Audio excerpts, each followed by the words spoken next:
Good evening, everybody. Welcome to another episode of the Nightvision Show live. On this show, we are going to be taking a look at a brand new thermal imaging rifle scope from HIKMICRO. It's called the Stella, and it's getting its public launch this evening. So very welcome to the show, and I hope you enjoy it.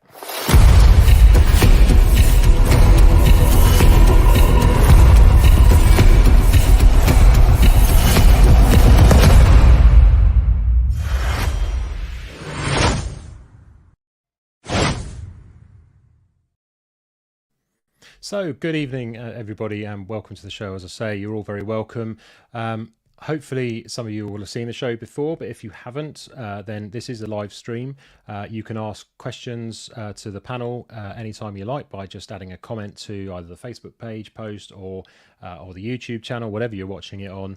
If you're watching this on Optics Warehouse or Elite Opticals pages, then we won't see your comments. So if you do want to ask a question, head over to the Nightvision Show page and pop your comment on there, and we will see it. So hopefully somebody will be asking some good questions or some funny comments even tonight, because we have got a giveaway tonight for the best comment or question, and we'll tell you a little bit more about that in a minute.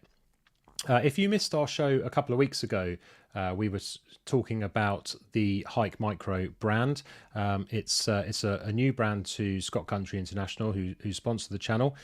So we were having a look at some of the devices on there. There was the Lynx thermal imager and the Griffin thermal imager as well.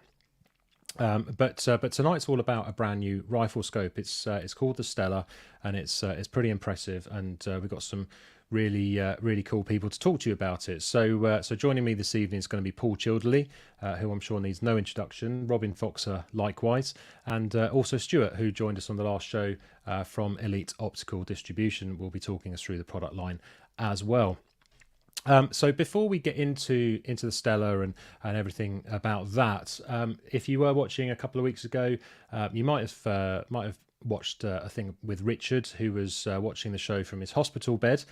We gave him a bit of shout out, and one thing's led to another, and effectively Richard has got himself his hands on a Griffin thermal imager, and he's very kindly put together a quick review video for us. So it's a bit of a field report on the Griffin thermal imager, and it's such a good video, I thought we'd had to share it with you guys tonight. So before we move on to the Stella, check out this video from Richard all about the Griffin. The Griffin GH35 spotter, which is the kind of base model for the Griffin. I currently use an XM30S handheld, which I love. I think I paid about £1,500 for that, which is similarly priced to this base model. So hopefully I'll get some footage tonight for you and just make that comparison. Albeit the XM30S has been out for quite a while. So I'm looking forward to it, so wish me luck. And I'll catch up with you later, and hopefully Charlie too. So I just made my way down to the bottom fields in the farm, and started working through the palette colours on this road here. So it's just getting the eyepiece focused. It's important to work through the different contrasts and get it suited to your particular eye, because it makes a hell of a difference. And you can see it's on 2x mag. But just as I'm doing that, with my eye off the ball, if you just look up the back in a second, you'll get the same shock I did when you see Charlie up the back behind the trees. Just coming into view now. So I quickly swapped over to the TL35 tube, the infrared, and stopped this vixen as it was going up through the trees. So that was fox number 1 for the night. So that was a good start. Then I took this footage of bats flying over the duck pond. You can see ducks there as well in the water, but it's picking up bats, the Griffin, about 60-70 yards, which is impressive. And you can see these rabbits.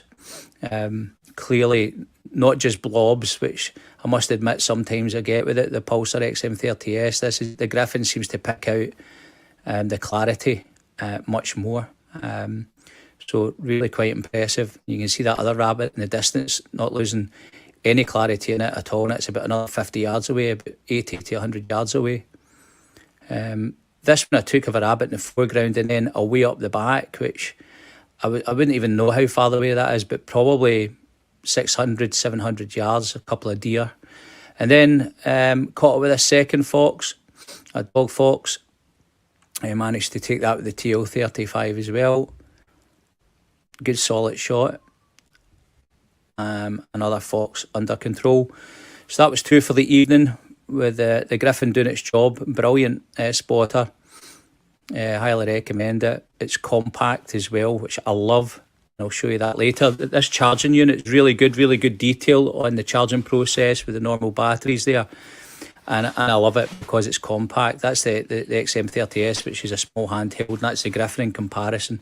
And it still slots into my Foxing belt where I hold the collar, etc. So yeah, really impressed. Great wee unit. I would highly recommend it.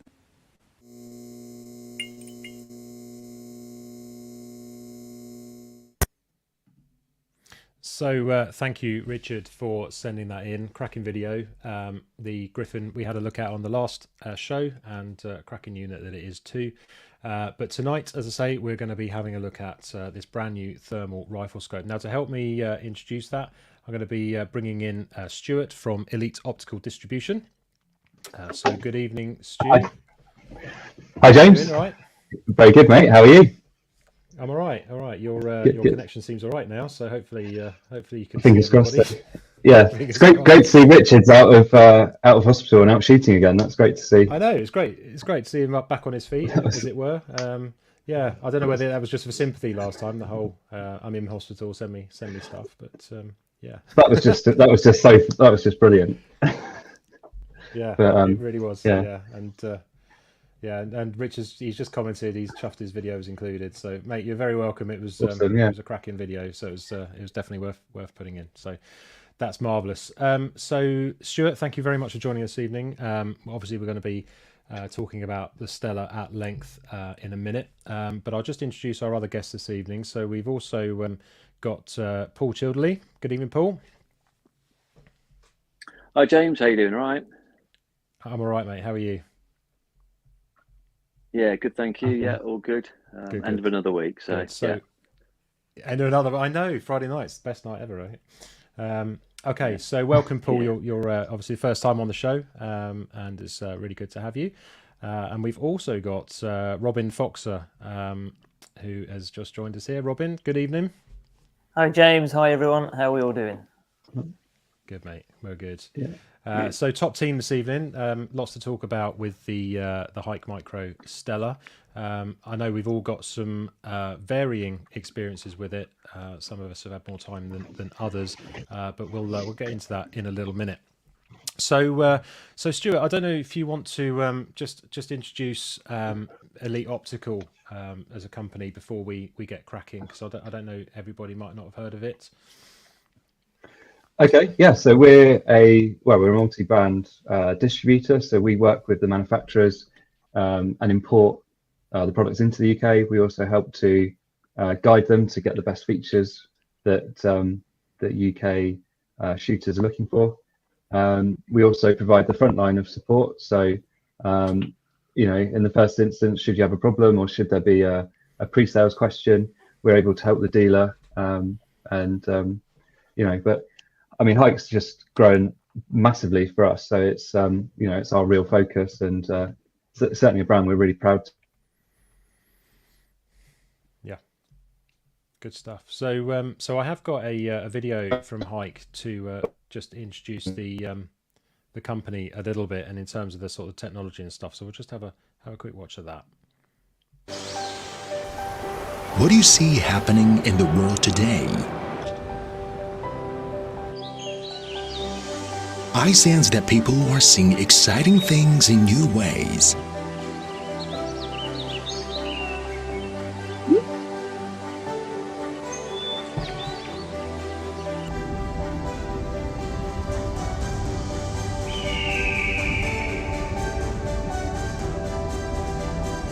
People are embracing their freedoms in a new way.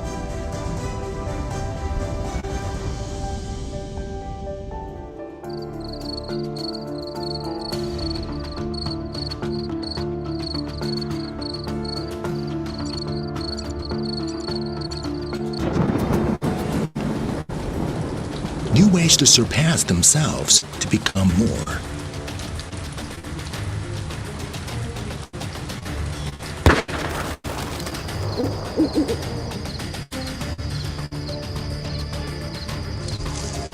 Breaking through the unknown in a new way.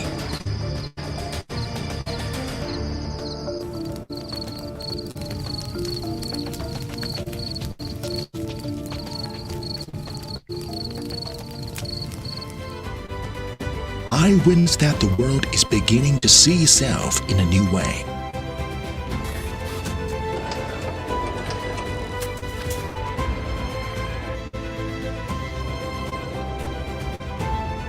See the world in a new way. So there we go. That's just a little bit about HIKMICRO, but I'm sure Stuart, hopefully you're back with I'm us. back. You can, excellent. You can tell us a bit more about the brand. I know we did talk about it a couple of weeks ago, but I'm sure there's some people that haven't seen it. Yeah, absolutely. So it's HIKMICRO is the outdoors and hunting shooting focused spin-off from HIK or Hikvision. With Hikvision being the world's biggest CCTV manufacturer, so they've got a global turnover in excess of $10 billion, and they spend 10% of that in R&D. So they're always developing new technology, new software, and I guess as the outdoors market being much smaller in comparison to their core business, we're able to kind of piggyback on that. So a great example of that is where they've got 250 staff that are based in the UK who support the CCTV market. We're able to use that for the outdoors products. So, should anybody have a problem with a HIK product, we're able to return it to Rotherham. They've got factory trained technicians there who are able to fix any of the problems, whether it's a sensor or motherboard or whatever it is. It's able to be fixed within 10 days. We normally tell our customers and get it back to you. So, we know how important it is at certain times of the year for people to have the right kit available to them, and waiting months to get an expensive piece of equipment repaired is just not an option. So it's kind of a new company, but not a small company by any stretch. It's brilliant. They are they are watching this evening. We just had a comment from them. So they are, yeah. Hi guys. I hope you're enjoying the show so far. Yeah. Well, another way that they're investing, actually, they've just taken on a business development manager called Paul. It's his wedding anniversary today, so he's obviously watching. So hi, Paul. Hello. Big shout out to Paul. Hiya. Happy anniversary.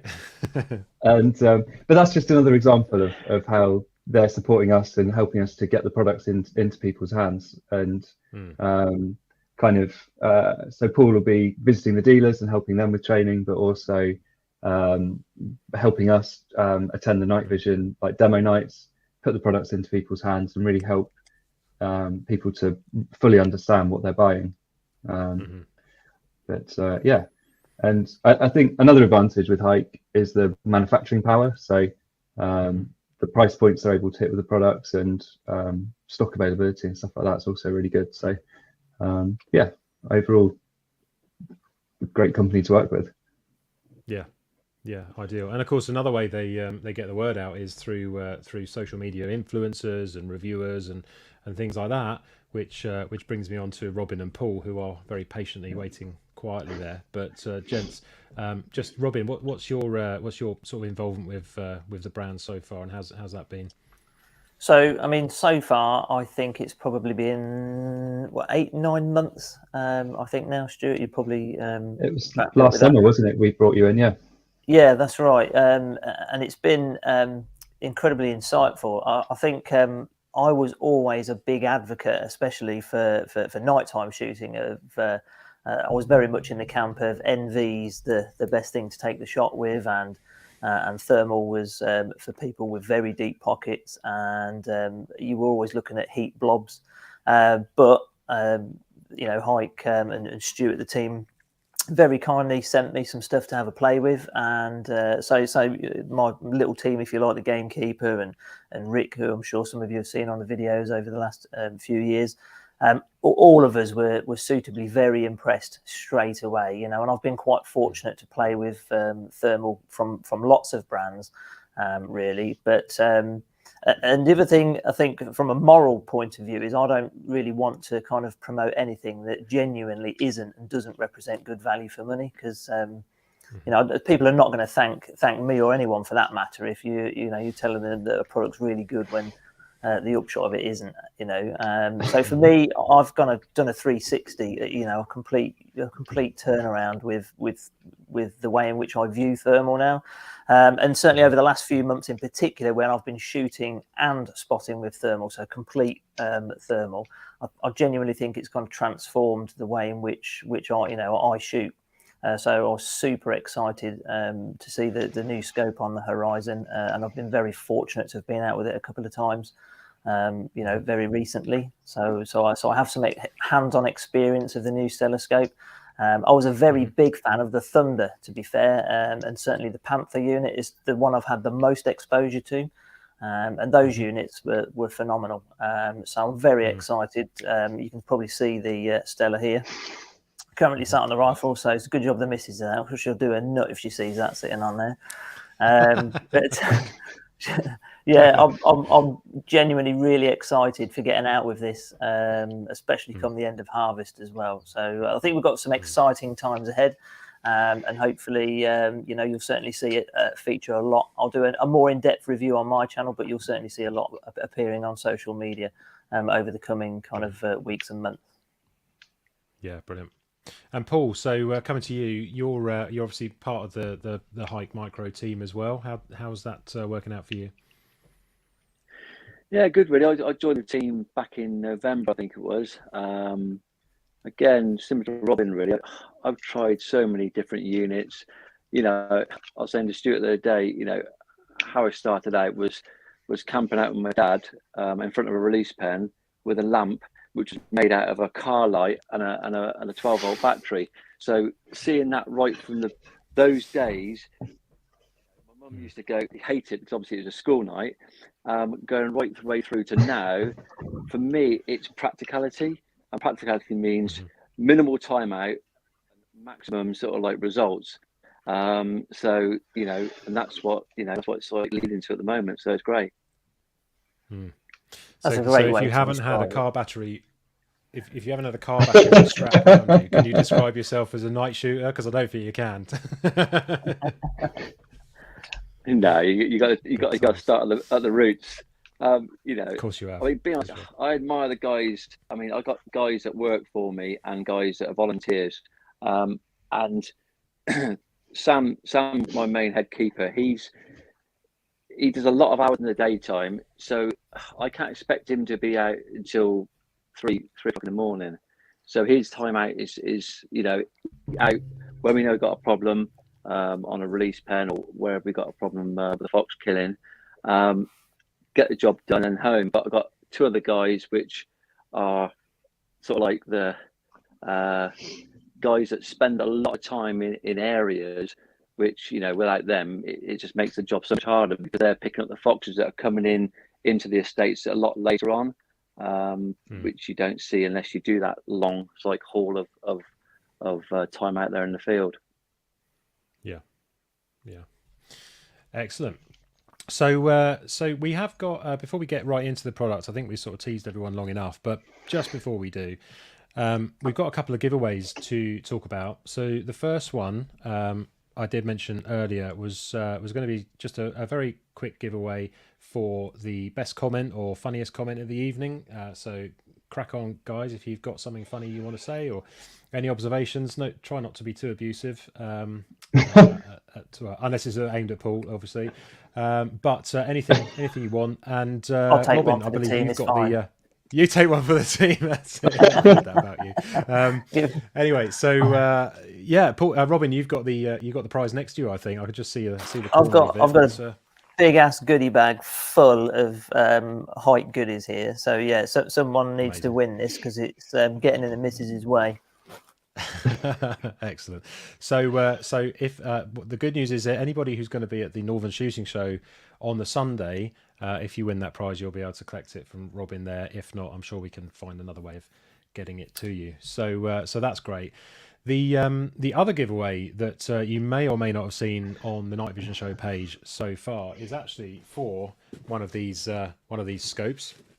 Probably the most generous giveaway that we've done so far. That's a good prize. It's really good prize, right? So and it's dead easy to enter. So all you need to do is make sure you are liking, following the HIKMICRO Facebook page, and then go onto the Nightvision Show page, look up the giveaway post, and just comment #Stella on that post. Every time somebody does that, it makes my watch buzz.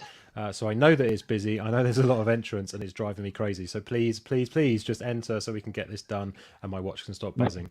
We are going to be, or HIKMICRO, go on. Maybe wait till 3 a.m. and then do a couple comments. Yeah, please just there's unlimited entries for everyone as well. So please just ruin it any further. Yeah, Sunday morning would be great. But if you if you do enter, then the winner will be drawn by HIKMICRO on Monday, I believe is the plan. If it's not Monday, it'll be sometime next week. But yeah, absolutely cracking prize, and get your name down. So there we go. All right, so I think that is enough teasing. I think it's time to have a look at this scope and talk a little bit about it. So Stuart, over to you, mate. Here it is. So Fanfare. Yeah, that's a bit of an anticlimax, I think. It was a bit, wasn't it? So I mean, the obvious thing is, and this is the style of scope that everybody wants to use. I think that would be fair to say. It's this format with the 30mm tube makes it easy to mount. So you haven't got to have a Picatinny rail. You can use this with your standard optical scope rings. Take your standard scope off, chuck this straight in. So it's this is what we've been asked for. It's what people are waiting for. So there's a couple of options on like lens configuration and sensor size, which affect the price. We'll maybe talk about those a bit later on, but just to give an overview of all the features which are included with this new scope, we'll just run you through really quickly. So there's two internal batteries. When those are fully charged, you get around 14 hours of runtime, depending which sensor you're using. We've also got this turret on the top here, which gives you a CR123 replaceable battery. So the concept with that is if you're out for a long time or you haven't charged it up and you get caught out, you can take a couple of these with you, chuck one in, it gives you another hour. It's not ruined your night by finding that you're stuck out without any charge. On this side, there's USB ports, so that's for charging. So under this cap, we've got a USB port. There's a 64 gig memory built into the scope, so you can save loads of pictures and videos straight into here. And we've also got a microphone built in as well, so which is a first for HIKMICRO products. They're also updating their app. So the HIKMICRO site app has been developed as a standalone app for Hike products. So they're actually adding a feature into that where you can record sound through the app into your videos as well. So if you're recording through the app and your product hasn't got a microphone, one of the Lynx models or something like that, you'll actually be able to record sound through there as well. So that's something that people wanted. Another new feature, we've got recoil activated recording. So it makes it easy just to capture your clips. I think that all the controls basically come through this jog dial. So that's on that's mounted on the side. When you're shooting with it, you roll that up and down, that adjusts your magnification. You push and hold that in to open your menu up, and that's where you access all your controls. So and once you're into the menu, it's really easy to control. You slide up and down and press to select. So it's a really intuitive system. And Hike have also upgraded the zeroing process, so you've now got a one-shot zero, which just makes it Robin, I think you will have used that now. Yeah, I have. Yeah, because it was introduced on an update with the previous generation scopes, and with the cost of ammo rising, it makes a big difference clearly when you only need to use a couple of rounds rather than nearly a whole box. which traditionally you did. And I think thermal's been traditionally certainly more difficult to zero than a conventional scope, but that one-shot zero makes a hell of a difference. So yeah, I can definitely confirm that 100%. Excellent. Yeah, so that's your main kind of control dial. So that's really easy to reach when you're behind the rifle. And then on the top here, we've got just 3 kind of flush buttons, easy to use with gloves or in the dark. Big button for the power. You can flick it into standby with a short press of that. You've got your camera button to record video and pictures. And finally on the front, focus ring, kind of like a standard adjustable objective optical scope. So again, easy to get a really sharp, clear image through it.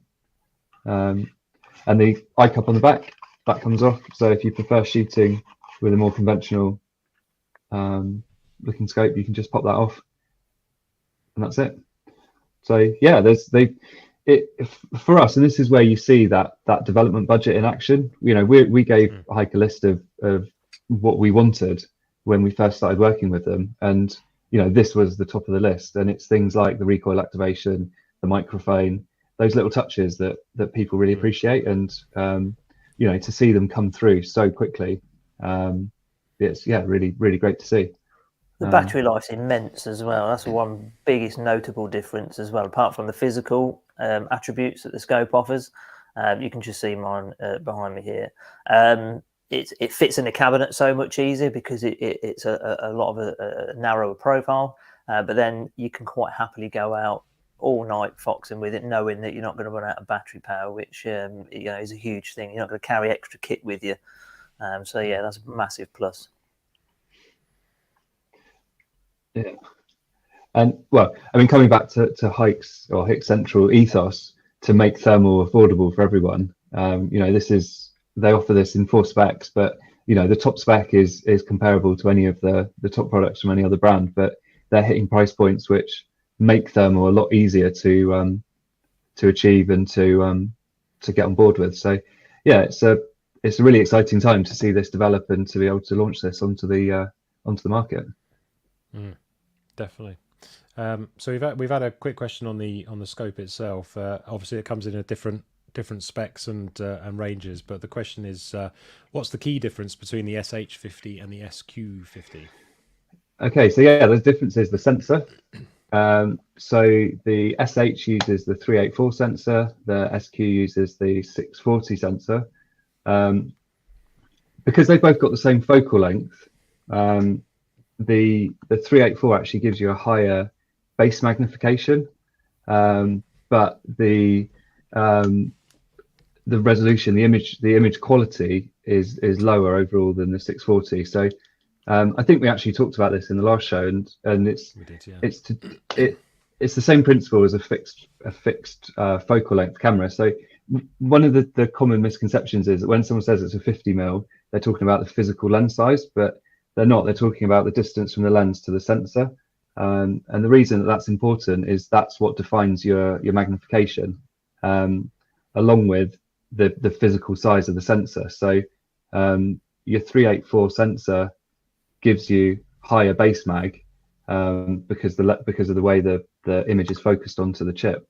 But the advantage with the 640 is that you get that massive resolution, the extra detail. And then as you use your digital zoom, it's got more information to work with, so you don't see so much pixelation.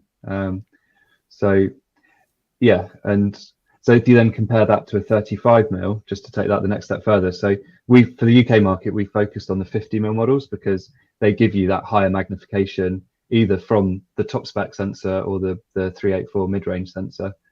But with the 35mm model, the shorter distance from the lens to the sensor, you get a lower magnification. Well, as Robin and Paul will confirm, what you need when you're shooting foxes at 100, 150, 200 yards, you need as much mag as you can get to identify and take your shot successfully. So yeah, that's the main difference basically is the sensor, well, and £1,000. So the SH is, using that that 384 sensor saves a big chunk of money. And I think a lot of people would look at it's a typical boy thing, isn't it? Oh, it's more expensive, therefore it's better. But actually, the SH, and I think when you're buying thermal overall, the best thing you can do is go and compare them back to back on the same night, and actually really decide what suits your needs the best. What works for you? Yeah, definitely. Yeah. So there's one of my favourite questions and subjects, the technical side of it. What's the pixel distance or pixel pitch and the NETD rating? So all of HIK's products use a 12 micron sensor. The advantage with 12 micron is, well, from a production point of view, they're actually cheaper to produce because you can get more chips on a physical production run, which helps hit the price point. The 12 micron also, because the pixels are closer together, you get a higher mag. So if you looked at a 50mm 17 micron, it's actually slightly lower magnification than a 50mm 12 micron. And yeah, NetD, as with all HIK products, even the entry-level monoculars, is sub 35, which is super competitive in the in an ever-changing market. It's a well-spec'd unit. And also worth mentioning, the lens is a f1.0, which is another consideration in your overall detection picture. So that's what that means, is how much of the available heat signature or IR is actually able to make its way through the lens system to the sensor. And f1.0 basically means all of it goes through. So yeah, if you haven't got a good lens system, it's kind of like using a high spec pair of binoculars through a dirty window. It's kind of pointless having a really high spec sensor and then letting something else in the system fail. So yeah, exactly. Makes perfect Sorry, sense. that was really technical section there. I think we should. Yeah, wasn't it? Yeah, I enjoyed that. That was good. Apart from the dirty window thing, yeah, it was good. So obviously, Paul has had a bit of time with this, and before I sort of hand it over to him for his thoughts, he has put together this quick video all about the new Stella, and should answer some questions, I'm sure. So let's check that out.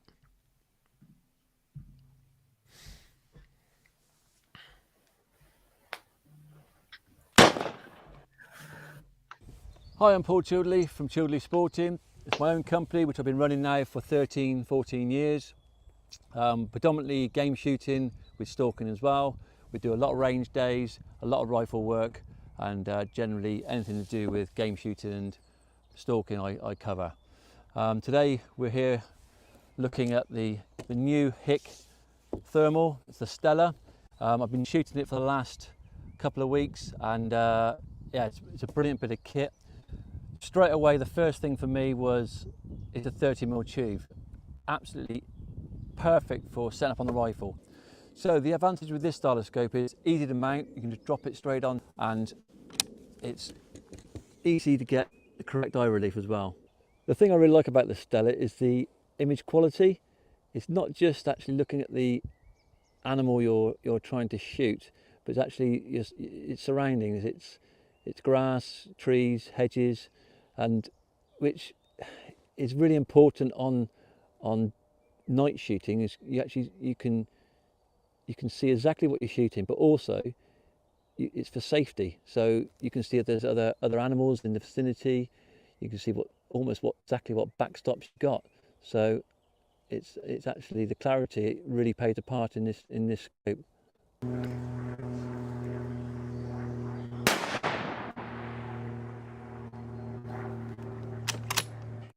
A real good feature for me is the battery life. You got 15 hours with 2 internal batteries, and then if you're struggling again, you can unscrew the top and drop another single battery in the top, which will give you an extra hour. That is fantastic. When you're out on a long evening and you want to get what you're after, that's really important. Other basic features, obviously on and off, the record button on here, on the back here, the focus on the front, and then you've got the wheel on the side, which is where everything happens basically. Click it in, it changes to different features, all your settings basically. On the right, we've got the USB, which again is great, nice and easy to use. Plug it in onto your laptop, and now with the new HIK app on the phone, again really simple to use. Well, I hope you enjoyed the few words about the new Stella scope. I'm looking forward to using it over the next few months and trying to get a few more foxes controlled for when we've got the birds arriving. So good luck if you get one.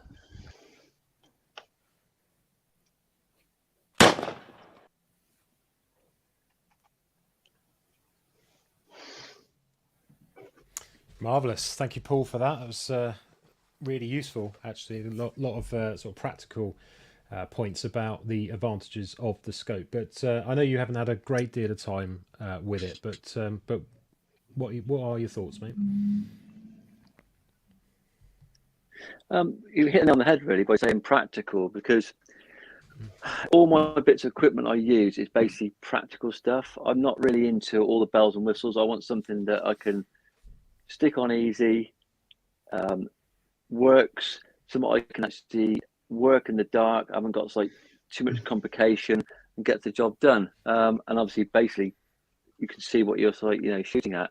So yeah, for me, it's a perfect scenario, really, because basically it's like a rifle scope, but with obviously all this like the night thermal sort of like images, which makes the whole thing a lot easier.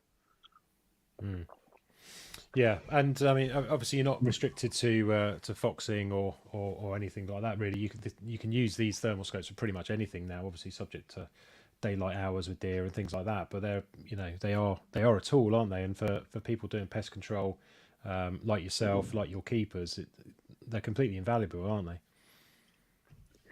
Yeah, 100%. It really is a tool for us. I mean, I don't know, Stuart has not received any equipment back yet, but the tool, the kit we get and use, we really do use it. And it's on a quad bike. It's in the truck. It's crawled across the floor, so it really gets pushed to the limits. And I can guarantee when Stuart gets it back in 12 months or 2 years' time, it will be scratched and abused to the maximum. But hopefully, we'll still be working. It's got to be the idea, right? You got to test these things, haven't you? Well, that's one of the things the ambassadors really provide to us, is that real world feedback, and also what doesn't work, so we can improve it. But one of the things that Paul touched on there, which actually I thought was really, really interesting, we were just talking about NetD and lenses and how what makes a scope work, but actually what Paul touched on there in terms of, it's not just see the animal, it's all the detail around it actually makes thermal a lot better to use, a lot safer. With you can see what's behind it, you can see if there's anything else around, and that's really why all those numbers are so important. It's especially with our place, we got a lot of muntjac and Chinese water deer. Probably worst thing Chinese water deer in stubble fields. You get a lot of sort of young Chinese water deer will crouch in the stubble, and you'll have maybe like 500 or 600 partridge out there, and you'll have probably 30, maybe 40 Chinese water deer out there, whether they're moving or crouching, and you'll have one fox out there, and you might get there when he's already had his fill, and he'd be curled up asleep, and he'd just be just, you see the sort of the ears and the head. So identification is a massive thing for us, because we got so many deer on the ground. So yeah, and that's one thing I will say. The product so far I've been really impressed with is actually identification.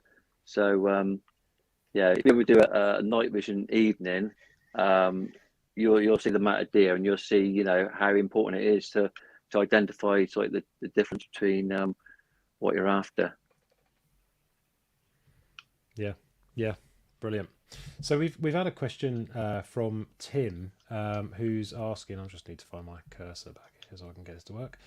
He's asking what made the manufacturers go with the CR123 as opposed to like an 18650 battery. Short answer. There it is. Thanks, Tim, for the question. Short answer is I honestly don't know.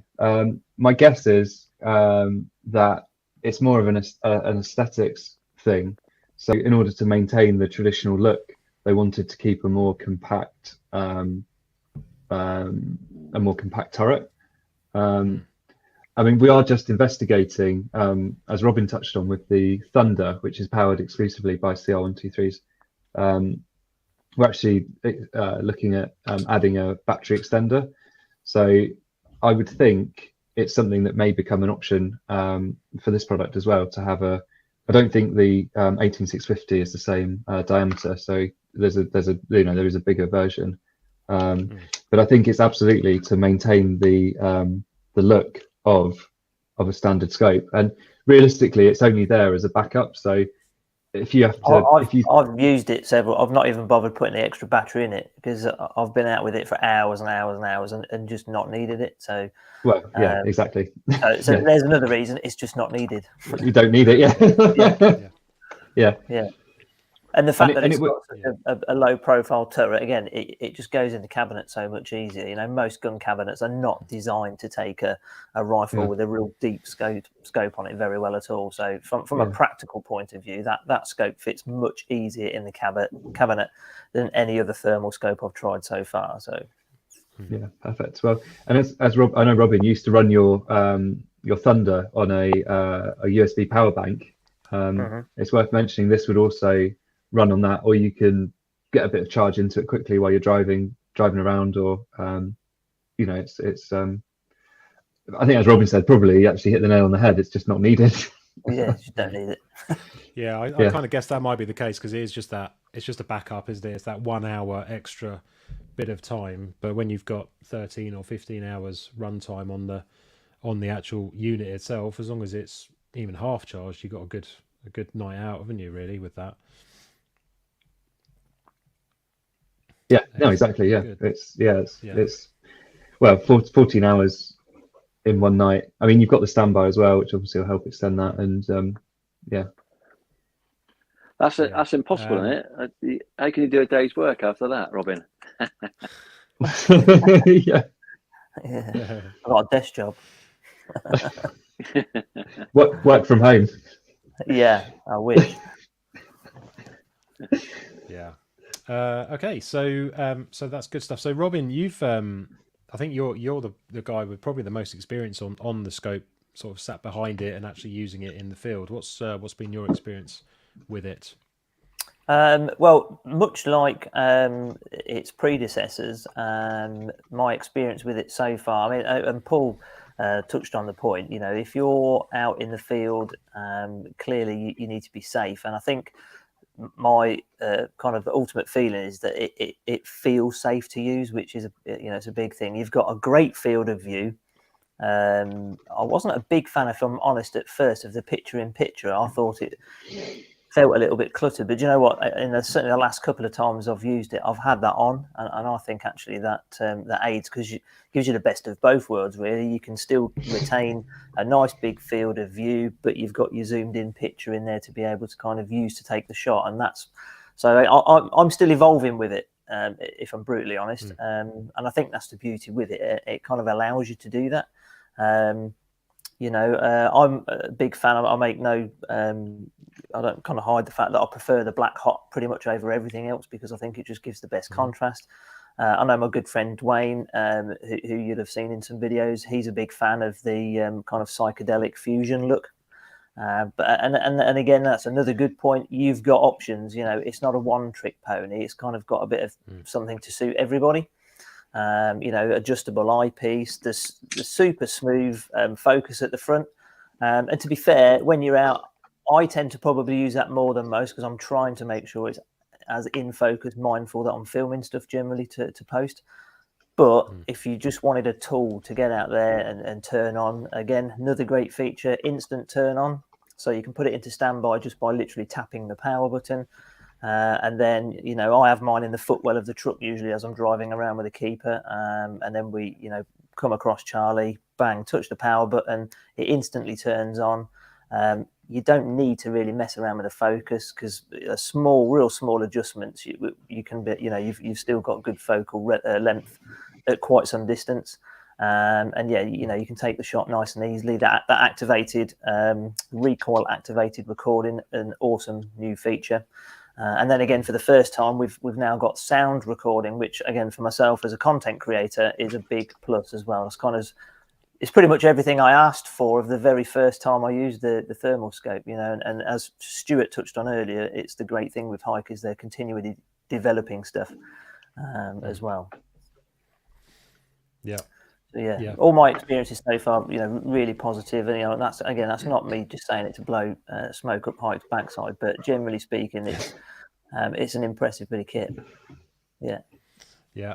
And Tim Foster quite rightly says, picture in picture is better to have it and not need it than the other way around. Completely agree. What's been your experience of zeroing the scope? How easy was that, Robin? Zeroing. Yeah. How'd you get Sorry, that? my internet sort of stopped a second there. Zeroing. Yeah. My experience. Well,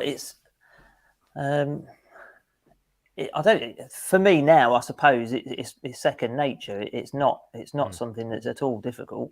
I think for like a lot of people, I find that the most tricky thing is finding something to zero onto, something that's going to give a decent signature. If I'm brutally honest, and I've genuinely found that aluminium tinfoil tape, you put that on in a decent cross. You know, you take a shot. You'll see in my review video coming up, I'm going to talk a little bit more about that, to how to get the best out of it so that you don't waste time and stuff. But without question, the fact that you can actually now zoom in as well, so you can take the shot, zoom in on your one shot zero system, and make sort of fine adjustments, you know, to get it absolutely bang on. You know, and in fact, the first time I used it, I mounted it at night time, then went out and zeroed it before we went shooting. You know, we were only down my usual sighting in place for 20 minutes, if that all in. It doesn't take long. I think that's really good advice, actually. We get asked that quite a lot on our side, is how do you zero it? And tinfoil, or the tape or whatever, because it's got such a nice straight defined edge, the sensor reacts really well to it, and you get that. I think it's actually backwards. So if you're on black light, it shows up white, but it gives you that real definition to a point to pick out and aim at. So that's great advice. Yeah.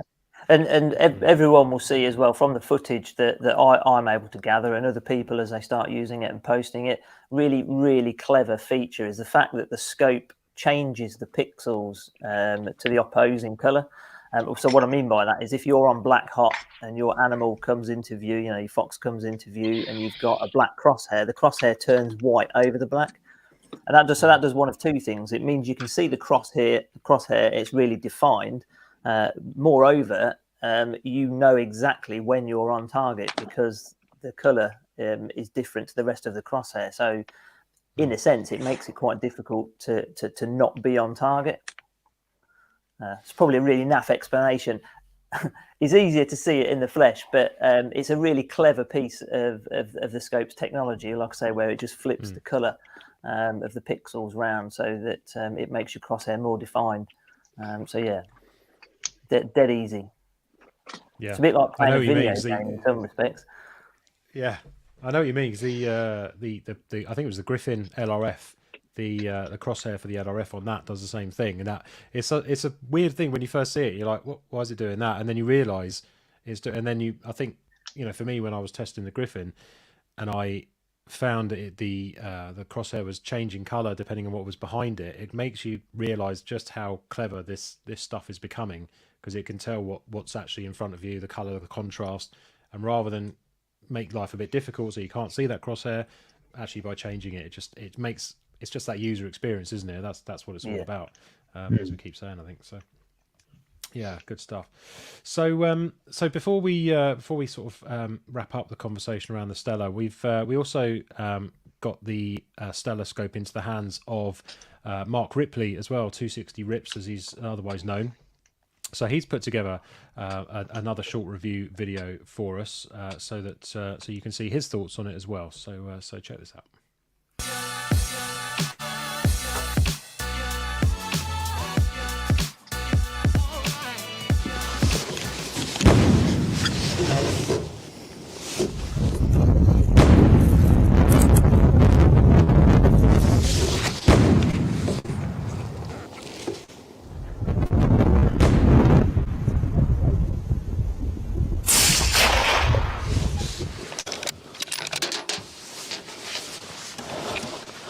Excellent. So that's another fox down.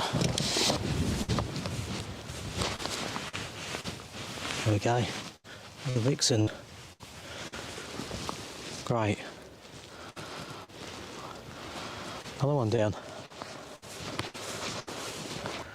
So over the past couple of weeks during the lambing period, I have been using this scope. This is the HIKMICRO, whichever you want to call it, thermal rifle scope, the Stella. And as you can see, this is a really nicely made scope, very solid looking, real kind of chunky, all metal rifle scope. There's no sort of plasticky bits and no sort of cheap feel to it at all. Very nicely made scope. Performance on this scope is very good, very clear. You've got all your kind of your basic functions are on the eyepiece, much like a lot of these thermal scopes nowadays. You've got 30mm scope tubes, so you can use normal day scope mounts to mount it to your rifle. So your power button is here on the eyepiece. You've also got standby mode on that.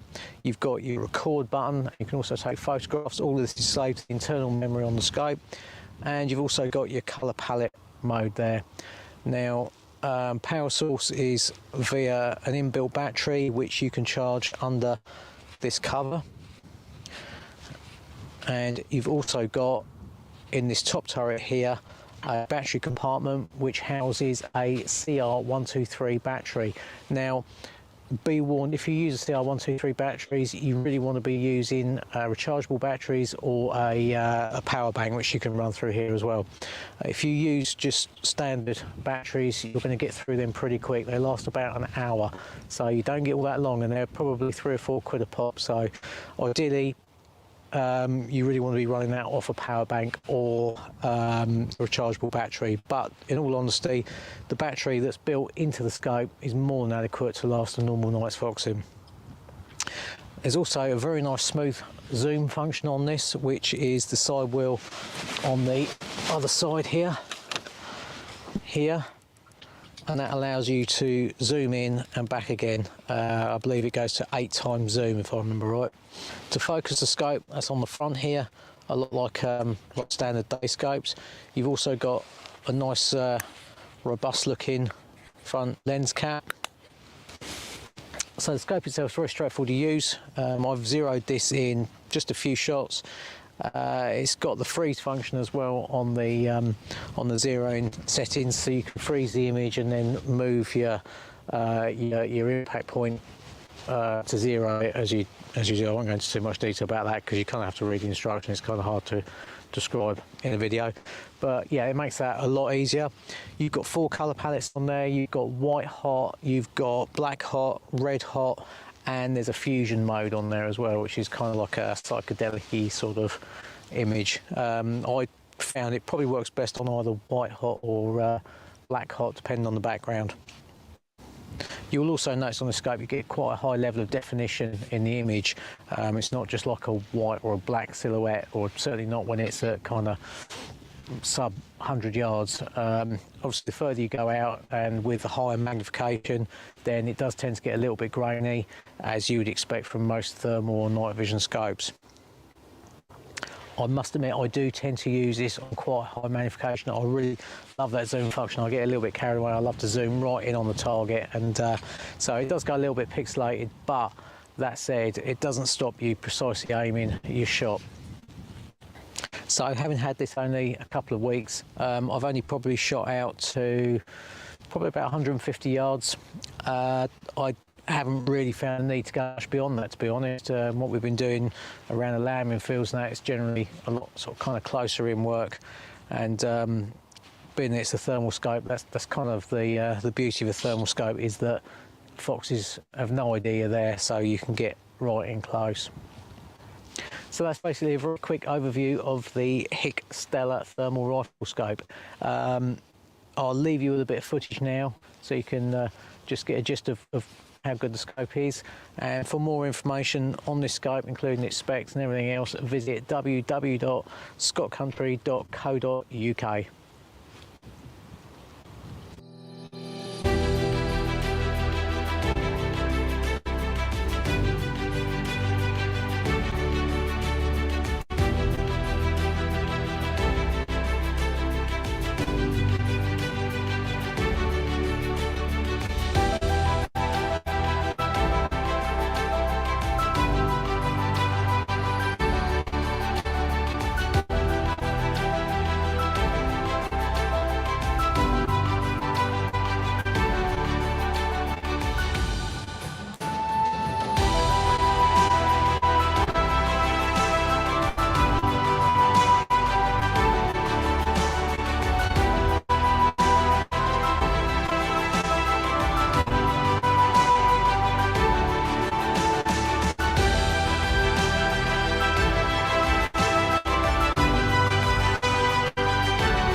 So some absolute cracking footage there from Mark Ripley, and as one of the comments there, Adrian Rose just put up, you can clearly see those crosshair changes that Robin was just talking about, and that's and just how useful that is. So yeah, thank you, Rips, if you're watching. That was a cracking video, absolutely brilliant.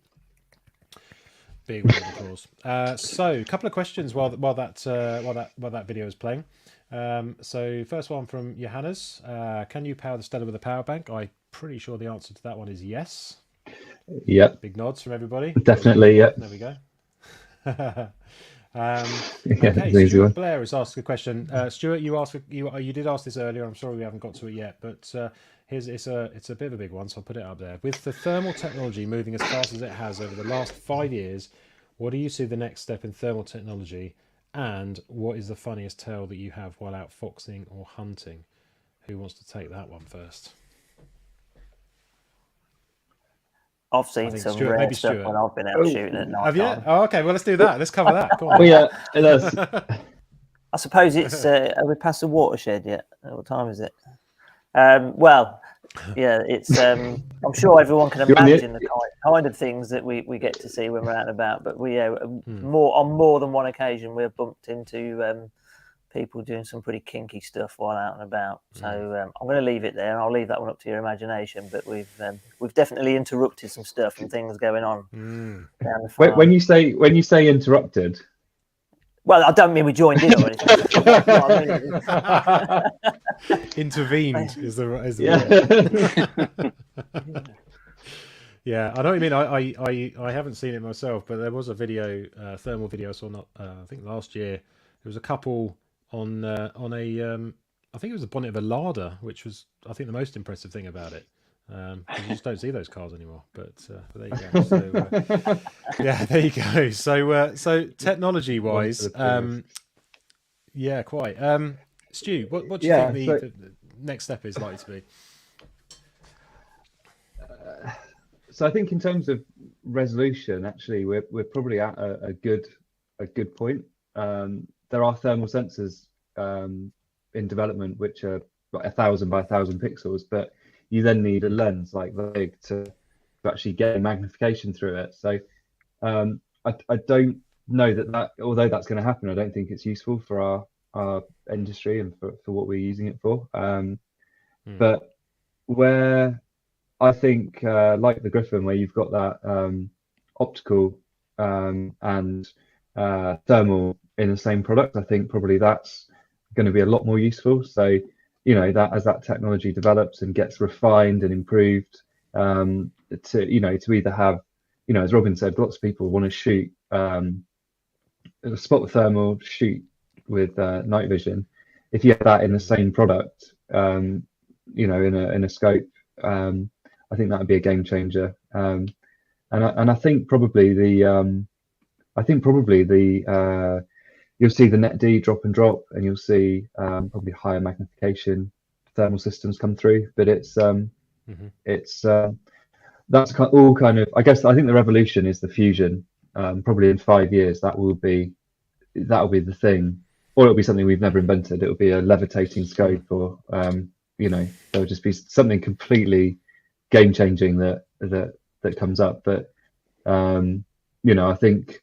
In terms of a pure thermal scope, I don't think the developments that have led us to where we are now will carry on. I think probably there'll be just completely different things combined into it and introduced, which, again, I think HIKMICRO will be. Sorry, go ahead, Robin. Just touch, I think similarly to Stuart, I personally see the evolution coming in the way of pixels and kind of screen resolutions effectively as they develop, just like we did with digital cameras. I worked for Dixon's back in the day when digital cameras first came in. And certainly within a 5-year period, you went from having a 16 megabyte card, to then we started using gigabyte cards, and you went from 1.3 megapixel cameras to 16 megapixel cameras within a 5-year window. So I think it's very likely to be around kind of sensor and screen quality of technology that is the biggest development forward. And let's hope, probably price point will be another one as the technology progresses and gets cheaper to produce. Just going to say that, yeah. Yeah, then it's quite feasible that we'll see the prices of technology come down also. So, I don't foresee any drastic changes, but I think those will be sort of the small subtle things that happen over the next 5 years. The other side of that as well is the kit that you guys are using now is adequate's not the right word. It's good, isn't it? It's good to see not just the animal but the surroundings, and it's not like you buy one today and you're going to feel shortchanged in 6 months' time when the next thing comes out. Is actually quite right. How many posts do people see on social media of some of the very first, well-known branded spotters that are out and still being used, and they're probably now only selling them because there is something that's probably classed as significantly better. But somebody wanting to get into thermal and use something cheap, then that makes a great first stepping stone. As an interesting sort of aside, like we work, we don't sell any military grade products, but actually we did an event with some sniper teams, and they said by the time the procurement process for thermal is complete, it normally takes like 3 years of testing. Normally the manufacturers have moved on like 2 generations, so actually by the time something's approved, the technology is that step further ahead, and they see that massive difference. But I don't think it's going to carry on like that. I don't think it's going to, I think we're at a really good point now for the technology. I think probably it'll evolve. Yeah, definitely. So Paul, you want to either chime in on that or tell us the funniest thing you've ever seen out shooting? Up to you, mate. Yeah, I'm disappointed actually, Stuart. I thought you were going to say Hicks would come out with a new sort of like Robo Keeper, and we can just like I'll take the fun out of home on a like iPad. We want a drone strike. Yeah, maybe. Okay, well maybe Paul, we could develop that together. Come on, I mean, you look at it, I mean, everyone. Well, I'm into that definitely. But I mean, it's come on so far in the last 5 years to now, and it's actually incredible, really, what we can actually use now, what we couldn't use 5 years ago. But 10 years ago, the revolution thing a little while ago was putting on that orange or a red filter on the lamp. So now, it's how many pixels and what picture quality and, battery life and that sort of thing. So it's come on so far, and I no doubt there's going to be so many more things that are going to be invented and come up with, which is going to make our lives a lot easier and keep everybody interested in sort of like, going forward in what we do. Well, just to tease Paul a little bit, so I was at HIKE's London headquarters, and they've got basically a completely dark room, and they've got their 4 generations of CCTV in there, and they've basically got the first one shows you nothing on the screen; it's just sort of noise. The next one you can see a sort of grainy black and white image. The next one you can see a grainy color image, and on the next one you see a full color. It's not super high resolution, but it's literally a dark room. If you were stood in there, you wouldn't be able to see anything. So that's the kind of technology that these guys have already, and I think as that is transported across into products that we can use, it'll be if you imagine you could have a night vision scope that didn't need an illuminator, you wouldn't then be limited by the distance that your torch can throw. That's another. It's a game changer, isn't it? So it's all that kind of stuff that they're, where the partnership with the core business and what we get to use over in our side is really strong. So yeah, I think that's the kind of it would be something like that you didn't even think was possible, that suddenly will just crop up and away you go. Yeah. I'm going to jump in with something, because I've seen a few people have mentioned about it doesn't have an LRF, laser rangefinder. When I've used the previous scope, the Panther, with the laser rangefinder, I didn't use it. So some may argue that it's not necessarily needed now, and I think that's the reason is because I use that scope quite a lot. So typically, I was spotting with a Griffin spotter. I'd actually laser rangefind it with that. So when I knew it was in range, I then go over to the scope to take the shot. So you know it's already in range when you take the shot. So a bit like the battery issue, I'm going to sort of stick my neck out a bit there and say it's not really needed. And prior to laser rangefinders even coming on some scopes, then people got on fine without them anyway. But yeah, I think if you go out enough with a piece of kit, you know if something's in range or not. Laser rangefinders are great, and I think they work best personally on a spotter. So if you're lucky enough to have a spotter that's got a laser rangefinder on it, that's where it's best suited. The scope clearly would have another part to it, which is going to make it bigger, bulkier, and it's going to get away from that nice sleek design if we start adding extra bits of kit to it. Yeah, totally agree. So Paul, question for you. I think you're right, Robin, as well. With the other thing, it's all right. The other thing with it is that if you know your ground, you've got those focus points where you know your distance you're going out to. So a lot of the time, if you know your ground, you don't use your rangefinder anyway, because it's another thing to hamper the time of getting on the box and getting the shot and getting the job done. So yeah, definitely. Yeah. Question for you there, Paul, then. So what's your preference over tubed based or Picatinny mount like the Thunder? 100% tube. It's just like, it's just so easy, isn't it? It's like Robin said, in the cabinet it's easy, in the gunsling it's easy, on the bike it's easy. When you got it across your lap and you're driving round, it doesn't catch anything. It's a classic looking bit of kit, well balanced. I can't really fault a traditional looking type of scope, really. For me, anyway. It was an interesting point when we came up and filmed with Paul this week. Actually, he said everybody wants their rifle to look like a rifle, and that's what that delivers, isn't it? I think that's why it's such a popular format. Yeah. As stupid as that sounds, but. No, you're right. You're absolutely right. Question from Glenn. Does the Stella feature multiple zero profiles for swapping between rifles? It does. Yeah, you've got 5 0 profiles on there, which is another new, and that's something else that HIKMICRO been working on. So the Thunder 384, which we launched a couple of years ago, very, very basic features, and they're kind of every month there's new upgrades. So I know like the links the next firmware upgrade for the links will include like picture in picture, and they keep adding the features that people request. So and that's obviously it's always compatible. So yeah, good stuff. Okay, so I think it's probably a good time to announce pick a winner for the best comment of the evening. So I've started a couple. So my favourite was this from Paul, doing a great job, James. I don't think Paul can win this, unfortunately. So we'll have to let that one. No, go. He's already won. So thank you, Paul. Yeah, he's already won the jackpot, hasn't he? But yeah, thank you, Paul. It's much appreciated.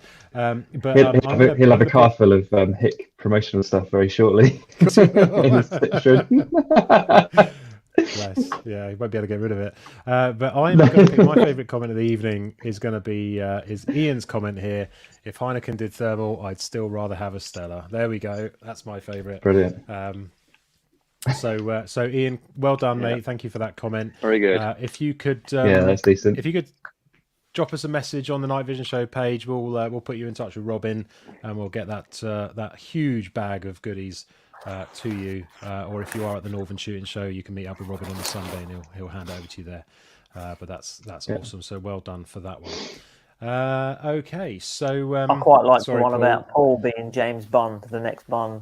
That was on there. That's also got a star next to it. Yeah. I think we should dig some extra stuff out to give that comment. You can have. Oh yeah, we'll send something from base. Yeah. Fine. There Brilliant. you go. See. He looks unassuming, but Paul is ripped. There's no two ways around it. Yeah. And there was one other that it's sort of lost its relevance now. I don't know where it came from, but this one was for you, Stu. So yeah. It's not the first time I've heard that. Wonderful, brilliant. Anyway, so on that bombshell, so I think trying to get back on track a little bit. I don't think we've talked pricing yet and general availability. So this is technically it's the launch, isn't it? I know there's been a bit of talk about it in social media and stuff like that, but technically the product is now launched. But Stu, what's the sort of general availability and pricing and things yeah, good. So we the UK has somehow managed to get special treatment from HIKE. So this wasn't actually launched officially until today. So this is the kind of global launch pad for this. We've actually had a small shipment of product land to us already, and we've got a lot more on the way. So as I mentioned, we've kind of focused on these 50mm models. So I think we've got maybe like 50 of each landed over the next couple of days. And a good chunk of those are pre-sold out into our dealer network. So people should be able to go and find these locally. If your shop's not got one, we will have some stock. We'll also be at the Northern Shooting Show. So if people want to come up and actually compare all the models and check them out, then that's that's the best place to do it, or a good opportunity to do it. But if we look at the price that these are actually sold for, so the top spec, and this is going on what you'd walk into a shop and pay for it. The top spec 640 50mm, which gives you that the best resolution sensor with the highest magnification. That's retailing at £3,500, which is still a sizable investment. And I've got pulled before for saying we got pulled up for saying it's affordable in the past, because thermal is still expensive, and good thermal is still really expensive. There's no two ways around that. But compared to what people have been paying for a high-end thermal scope, that is offering a good value price point. And then we got the SH50, which uses the lower resolution sensor. That basically saves you £1,000. So that's going out the door at £2,500. So it still gives you all the same features, and it's the other thing you get for free with every scope is the HIK app, which makes it really easy to connect and stream and control. Just get a plug for that in there. So it's and I think realistically that this new top spec scope is bringing a top end performance to what was a mid-range price point.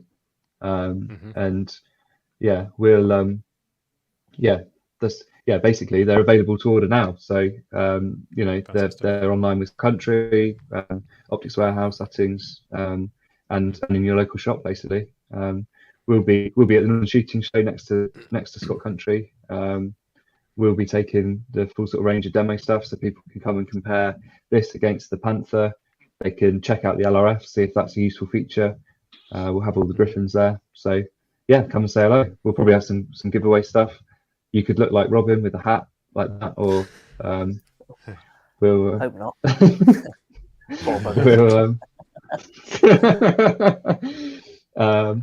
So that's the range. And then the 35mm offer you a saving underneath that. But like I say, we certainly, the trend that we see through our retailers and the feedback we get is that people want the magnification. So we focused our ordering onto the 50mm, and to quantify that, the difference between the top spec and the 384, the 640 has a 2.3 times base mag, where the 384 gives you 3.8 times. So yeah, there is a big big. I think somebody asked a question about magnification, didn't they? I missed it, but it flipped by, and I think someone said, what do you prefer? I personally prefer starting with a lower mag, because you get a better field of view, so you can see more stuff. You know, the smooth zoom that you've got, and when you're running picture in picture anyway, I very seldom have to go more than kind of 4 times mag to be able to take the shot. So personally, I prefer to stick with a higher quality image and the lower mag, just so I can see more, better field of view. You know, very occasionally, if you get you know, you get one that you've clipped, or maybe you've double lunged it and you've got a runner. It's much easier if you're not faffing around trying to zoom back out again. If you've got a nice big field of view and you can see what, you know, see where the animals run to. So that's what I prefer. And I think that works very well for foxing. Yeah, totally agree. So we've had we are going to wrap up in a minute, but we've had a question from Andrew. When will we be able to have a normal scope vision and flick it to thermal vision scopes available? So this is something you can already do with the Griffin, Stu, can't you? So my guess is probably Absolutely not going to be that long, to be fair, because it's already out there. So yeah, I mean, I think that. So Hike share the next year of development with us, and we're looking at which products we've got coming, and that isn't on the agenda. But as you say, within, you know, if we're looking at that 5-year time span, I think that's definitely definitely doable, and it'll probably be full color. It won't need an illuminator, and you'll be able to call in a drone strike. Paul will be at home on his iPad, ready to ready to take him out. Well, you know. There was one. Johannes, I'm sorry we didn't ask this one earlier. I did see it, but we didn't get to it. What's the field of view in degrees of the Stella? Yeah, it depends. So each of the 4 models is different, and that's all available from the specs are all online. Brilliant. I mean, as a rule of thumb, I think it gives a nice wide image. Robin and Paul, you both use this equivalent. I know, Paul, you've used the Panther, and Robin, you've used both. How do you find the field of view on the models that you've used? I don't know what it is in terms of degrees, but it's pretty wide. I mean, where I am, it's flat open ground, so I can see a long way. And I've spotted, you know, and ID'd foxes at 500-ish yards, I'd say. You know, you can tell it's a fox the way it moves and so on and so forth. But yeah, I don't know what the degrees is. Sorry, in terms of number, but it's more than adequate. It's perfect. I think it offers almost a perfect field of view in terms of what you can see in the image. You know, up to even close range. And that's why it's going to suit so many people, I think, for ratters as well as it might seem like an expensive tool to buy for those that are going to be using it for ratting. But the beauty of it is you can do exactly that. You can put it on your air rifle, go ratting. You can go rabbiting at medium distances, or you can go on centre fires and go out to long range. So yeah, the field of view makes it nice and easy. Ideal, good stuff. Okay. Yeah, I agree as well. Yeah, the field of view is not really an issue, really.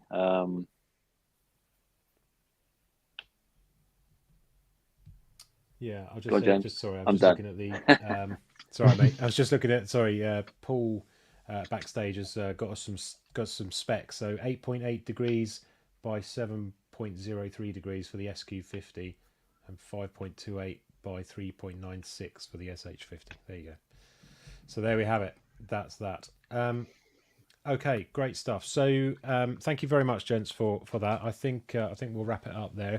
If there's still more questions to come, then we'll obviously answer them outside of the live stream as we go. Before we wrap up, I will remind everybody that you could win your very own Stella by just heading over to the Nightvision Show page, finding our giveaway post, commenting hashtag Stella, and waking me up at 3 o'clock in the morning on my watch, please.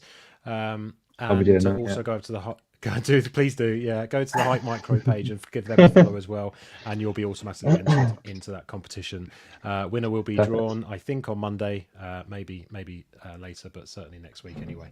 But there we go. So, gentlemen, absolutely pleasure to have you. Stuart, carry on, mate. Yeah, just one last thing to say. We're going to be up with Paul and some of our team at the Northern Shooting Show, alongside the guys from Scott Country. So we'll have the full range available to demo, and then everything will be available to buy from the helpful guys at Scott Country right next door to us. So the best way to buy thermal, I think, is go and look through it, and look through as many as you can in the same environment. And you know, the shows we find are a great opportunity for people to do that back to back, check all the brands out, find the one that's going to suit your needs the best. Yeah, so yeah, come and see us. We'll have piles of swag to get rid of. We're not going to want to take it home with us, so come and get a free hat, or we'll find something to give away. But yeah, be great to see you all there. You know, it's a long way for us to drive from Devon, so come say hello. It'd be great to see everyone, and yeah, I hope we have a busy weekend. Yeah, brilliant. Robin, Paul, thank you very much for taking time out of your busy Friday evenings to come and talk with us. Real pleasure to have you on the show, and yeah, really look forward to seeing you all again very, very soon. And to everybody at home that's watching live, thank you very much for joining us, and we will see you again next time. Take care.